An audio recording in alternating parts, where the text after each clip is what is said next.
আচ্ছা, কত খরচ বলতে চাইছিল? এখানে বলছিল টোটাল 2.5 এর মতো। হসপিটালে? হ্যাঁ হসপিটাল। তাহলে এক্সট্রা আরো খরচ। হ্যাঁ এক্সট্রা তাহলে কত খরচ? রুপিতে যদি কনভার্ট করো টাকাতে দেখবা যে অনেক টাকা। অনেক টাকা, 4-5 লাখ টাকা। তোমার খরচ হয়েছে কত টাকা? আমার এখন এই যে এখানে 1 লাখ টাকার মতো। 1 লাখ টাকার মধ্যে খরচ হয়ে গেছে। আর ইন্ডিয়ায় যাতে আসতে তোমার আর কত খরচ? তুমি বলো তো, এই অপারেশন করার জন্য তুমি কোথায় যেতে চাইছিলে লিগামেন্ট? ইন্ডিয়া চেন্নাইতে যেতেছিলাম। ওই যে তোমার কে থাকে ওখানে? এখানে আমার কাজিন আছে। তো আমার পিসি লাগে আর কি। আচ্ছা, কত খরচ বলতে চাইছিল?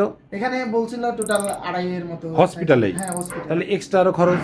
হ্যাঁ এক্সট্রা তাহলে কত খরচ? রুপিতে যদি কনভার্ট করো টাকাতে দেখবা যে অনেক টাকা। অনেক টাকা, 4-5 লাখ টাকা। তোমার খরচ হয়েছে কত টাকা? আমার এখন এই যে এখানে 1 লাখ টাকার মতো। 1 লাখ টাকার মধ্যে খরচ হয়ে গেছে। আর ইন্ডিয়ায় যাতে আসতে তোমার আর কত খরচ? হ্যাঁ। 4-5 লাখ টাকা তোমার এক্সট্রা খরচ হয়ে যাচ্ছে। এক্সট্রা খরচ। তোমার 1 লাখ টাকা হয়ে গেছে। কোনো ঝামেলা নাই, তুমি 1 মাসে ভালো হয়েছো। ইন্ডিয়ায় অপারেশন করা তো কাজ না, আবার যে দেখানো হ্যাঁ, যাতে। দেখানোটাই হচ্ছে মেইন। এই যে অপারেশনের পরে, অপারেশন করার পরে তো মানে আসতে হয়, যেতে হয়। এই যে আমি 2 মাস আসতেছি, গত মাসে আসার পরে এই মাসে, গত মাসে তো পা বেন্ডই করতে পারছিলাম না, তাহলে? ভয় পাইছিলাম। এখন আপনার এই ট্রিটমেন্টের ফলে আর ব্যায়ামগুলা নিয়মিত করছি, তো অনেক ডাক্তারে বলে যে থেরাপি কন্টিনিউ করতে হবে। হ্যাঁ অপারেশনের পরে থেরাপি দিতেই হয়, তা আমার থেরাপি লাগে না। তুমি যে আসছিলা, পা যে তোমার বাঁকা হয়েছিল, সোজা হতো না, কয়েকদিন আগে আসছিলা? প্রায় মোটামুটি 1 মাস আগে। 1 মাস আগে। তুমি কয় কেজি করে ওজন নিলা?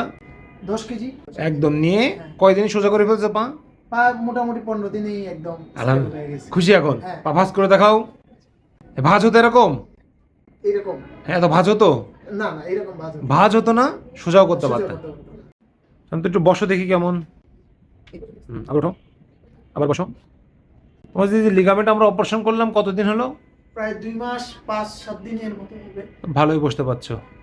ওঠো। মেন দরকার মাসেল ব্যায়াম। হাঁটো দেখি, একটু হাঁটো হাঁটো। আগে তো খোঁড়ায় খোঁড়ে হাঁটতে, এখন খাটাও মোটামুটি। হ্যাঁ এই তো এখন স্বাভাবিক হাঁটতেছি। আর হাঁটতে এখন হাঁটা যায়। আগে তো 1 মাস আগে আসছিলে কেমন করে হাঁটতা? এই যে ঘুরায় ঘুরায় হাঁটতাম। এখন এখন তো ভালো স্বাভাবিক হাঁটতেছি। হাঁট।